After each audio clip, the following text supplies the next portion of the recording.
అందరూ ఇప్పుడు మీ హెయిర్ గురించి మాట్లాడుతున్నారు కదా, బాగుందా? అదిరిపోయింది కదా. యాక్చువల్లీ నువ్వు కూడా సిమిలర్ హెయిర్ కట్ చేసావు. సైడ్ చూపి. నేను మార్నింగ్ వచ్చాను ప్రమోషన్స్ కి.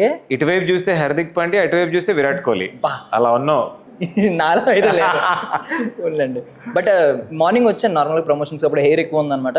మీ హెయిర్ స్టైల్ చూసి ఇదేదో బాగుంది ఒకసారి అని చెప్పి ఒక 1 hour బ్రేక్ తీసుకుని వెళ్ళి వేయించుకుని వచ్చాను. నిజంగా మధ్యాహ్నం వేసా? నిజంగా మధ్యాహ్నం వేయించుకున్నాను. కానీ చాలా బాగుంది.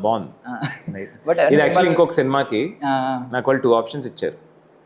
ఆప్షన్ ఏ, క్యాప్ పెట్టుకొని ఏ సినిమాలో చేస్తున్నారో చెప్పండి. ఆప్షన్ బి, హెయిర్ స్టైల్ చూపించచ్చు కానీ ఏ సినిమాలో చేస్తున్నారో చెప్పకూడదు. So I chose option B. So enjoy the hair style త్వరలో ఒక సినిమాలో కనిపిస్తుంది. కానీ ఇప్పటికైతే Line Man is releasing on March 22.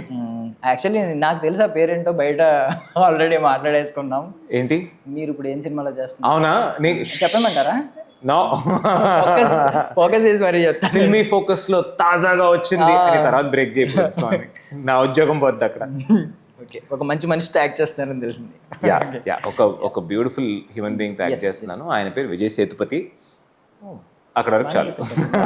మక్కల సెలవులు అనడానికి భయపడ్డాను. ఎందుకులే, మక్కల సెలవులు విజయ్ సేతుపతి గారితో ఒక సినిమా చేస్తాను. It's very different film. దానికి చేశాను. అది మేజర్గా తమిళ్ కాబట్టి director said it's okay, go promote a film, బాగుంది చూడడానికి, నీ ప్రమోషన్ కూడా బాగా జరుగుతుందని పంపించాను. Actually on a funny note అందాం అనుకున్నాను స్టార్టింగ్. అదేంటి అన్న షాక్ కొట్టిందా, ఎయిర్ అలా అయిందని అందాం. ముందు ఒక యాడ్ వచ్చేది గుర్తుందా? ఏం గురు షాక్ కొట్టిందా? అవును, లైన్ మ్యాన్ మామూలుగా షాక్ కొట్టలేదు, మేమే కొట్టిస్తాం షాక్, మాకు కొట్టదు.